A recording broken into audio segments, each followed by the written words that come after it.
কিরে ভাই, তুই আমাদের এনে এমনি বসায় রাখছিস কেন? কিছু বলবি? বললে বল। আমার একটা কোশ্চেন আছে, ফান হিসেবে নিবি না একদম। তো কোয়েশ্চেন থাকলে বল, এত সাসপেন্স বাড়াইতেছিস কেন? Okay guys, what do think about love? Useless, time waste, আজাইরা হেট। তুই?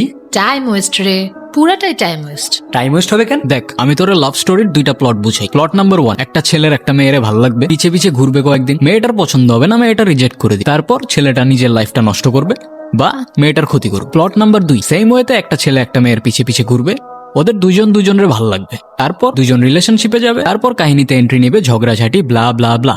ওকে, তারপর ব্রেকআপ, তারপর খুব যত্ন সহকারে দুজনের লাইফটা শেষ করে দিবে। সো দুইটা প্লটেই লাভ ইজ টাইম ওয়েস্ট। ভাই রে ভাই, এত জ্ঞান নিয়ে রাতে ঘুমাস কেমনে? ঘুমাই না। আর এত যদি টাইম ওয়েস্ট হয় তাহলে তোরা রিলেশনশিপে গেছিস কেন? মানে আমরা আবার কিসের রিলেশনশিপে? কি ভাই, তোর মাথা ঠিক আছে? তোরা যে মানিকজো সারাদিন তো একসাথেই থাকোস, আর এই দুইজন যে সারাদিন চিকপাই থাকোস, এটার মানে আবার কি হইতে পারে? আবার দুইজনে সেম কালার ড্রেস পরছিস, আবার ম্যাচিং করে জামা পরে আসছস। এটা কিছু হইল? মিম আমার বেস্ট ফ্রেন্ড রে ভাই, কি বলতেছিস এগুলো?